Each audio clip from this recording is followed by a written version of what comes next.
Find the derivative of f of x equals sine squared of 4x times cosine squared of 4x, then evaluate f prime of pi over 12. F of x here is the product of two functions, sine squared of 4x times cosine squared of 4x. We're therefore going to make use of the product rule for the derivative. But before we do that, we should rewrite these trig functions to powers. Sine squared of 4x means sine of 4x first and then quantity squared, and then cosine squared of 4x means cosine of 4x first and then quantity squared. It's a good idea to rewrite it that way so that we can see the order in which to take the derivative. Overall, the derivative will follow a product rule, so we'll do the derivative of the first. Now the first is a quantity to the power of 2. We'll bring down the 2, we'll leave the inside of the power alone, subtract 1 from the power, it'll be the first power. Now we multiply by the derivative of the inside of the power. Derivative of sine is cosine, so we'll have a cosine of 4x. And then we multiply that by the derivative of its inside, the inside of the trig function. The derivative of 4x is a 4 to complete the double chain rule.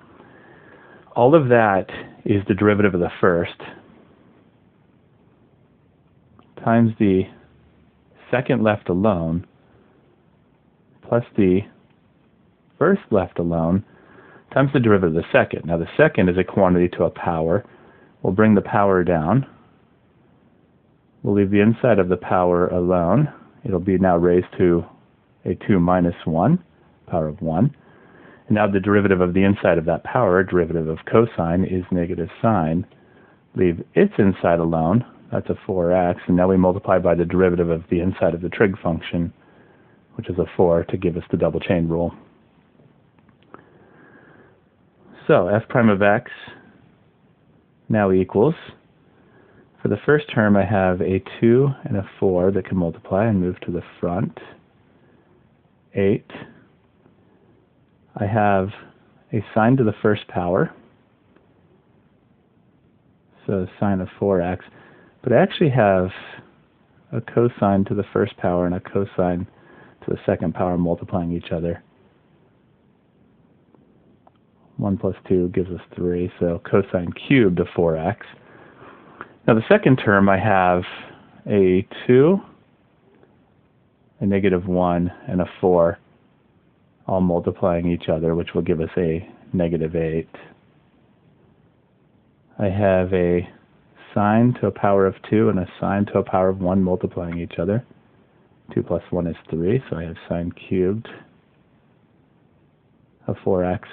And then I have a cosine to the first power there, so just cosine of 4x. Our next step is to start to factor this. There is an 8 that can factor out. And I will have sine of 4x times cosine cubed of 4x minus sine cubed of 4x times cosine of 4x. I can now start to factor out trig functions to powers.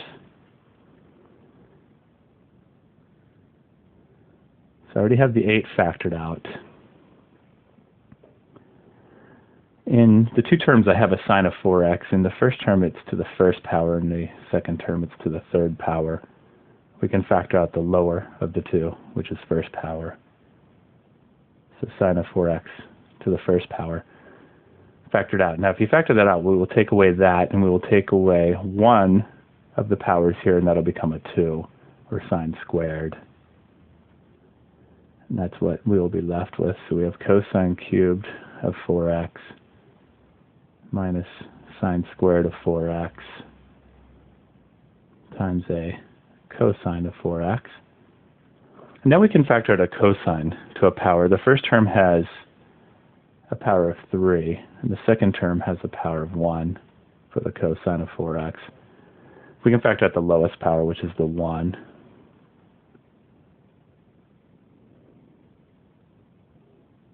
Now if we factor out to the power of 1, we're going to take out one of these 3, leaving 2 behind, and we'll take out all of that. There's what we will have left. So we will have cosine squared of 4x minus sine squared of 4x. So there's our derivative. That's one way to have it written. It turns out we actually have some identities we can use here. Now that cosine squared of 4x minus the sine squared of 4x, that's not the Pythagorean trig identity. That will not equal 1 because it's a subtraction, not an addition between them. But what we can do is break up that 8 into a 4 and a 2 and pair off the 2 with the sine of 4x and the cosine of 4x. And I'll leave the cosine squared of 4x minus the sine squared of 4x exactly the way it is, because it turns out both of these are double angle formula identities. In reverse, that first one, 2 sine 4x cosine of 4x, will turn into sine of twice the angle, or sine of 8x. And that second one, cosine squared of 4x minus sine squared 4x, that will be the cosine of the double angle of 4x, cosine of 8x. And there's an optional way in which to write the derivative f prime of x. Either of those are valid. The next step is to evaluate f prime of pi over 12. Now, if you don't notice the double angle formula, that's okay. I'm going to write the f prime of pi over 12 using the first version. So I will have 8 sine, the first version being the one that's up here. I'll make use of that in case you don't notice the double angle identity. So 8 times the sine of 4 pi over 12 times the cosine of 4 pi over 12 times cosine squared of 4 pi over 12 minus sine squared of 4 pi over 12.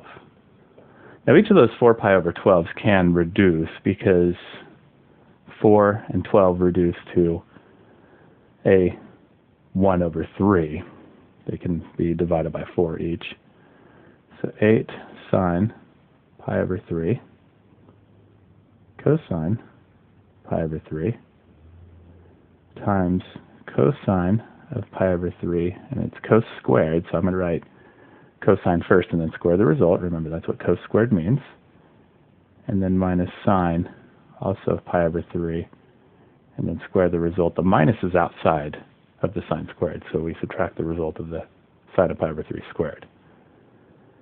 So this is equal to 8 times the sine of pi over 3, which is root 3 over 2, the cosine of pi over 3, which is 1/2, times the cosine of pi over 3, which is 1/2, and then squared, minus the sine of pi over 3, which is root 3 over 2, squared.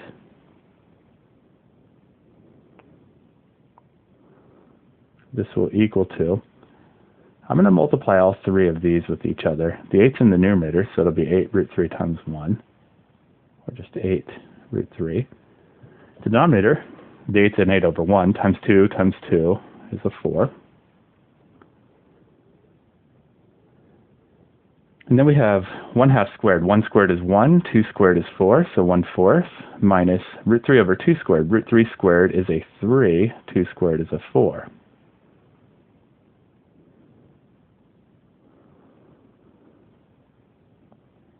Now the 8 root 3 over 4 can divide down to be a 2 root 3. The 8 divided by 4 is a 2. And then 1 over 4 minus 3 over 4 is negative 2 over 4, or 2 root 3 times a negative 1/2, or multiplying negative 2 root 3 over 2, or canceling the 2's out, negative square root of 3.